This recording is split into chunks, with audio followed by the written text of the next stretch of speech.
Yung pinto, pagpasok, yung apoy, target the base of fire. Target the base of fire. Now, ipas, letter T, twist the pin. Letter P, pull the pin. Letter A, aim the nozzle. Aim the nozzle. Okay?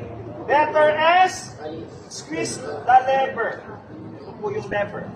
And last letter S, squeeze side to side. Ako po, ano yung letter T? Ano po yung T? Okay, letter P. Pull. Ano yung hinilahin? In. Next, letter A. Aim. Aim the nozzle. Tutok yung nozzle.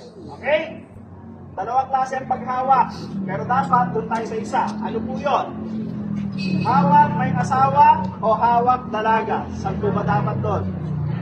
Hawak may asawa.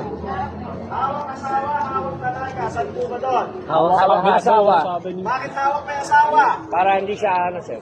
Para hindi siya? Magwiwigil. Okay, bakit po ba yun? May asawa o dalaga? May asawa.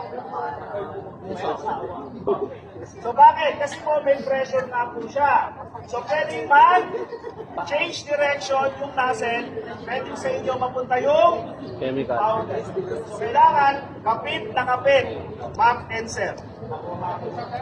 Okay? And, take the nozzle, squeeze, bigain, pisilin, pihitin, and then sweep, side to side. Nakuha po. Okay, again, squeeze. Right? Okay? Pull. And then, aim. And then, squeeze. Okay? Ito po yung nilalabas niya. Ngayon, pinuplas ko. Malakas po ba? Hindi, kasi wala na siyang pressure. Nakuha po ba? Okay? Now, yan yung maiiwan sa mga electronic gadget. Kung ganito po ang kaya nasabi ko, kapag may lock stage kayo, electronic gadget kayo, dapat yung kulay okay?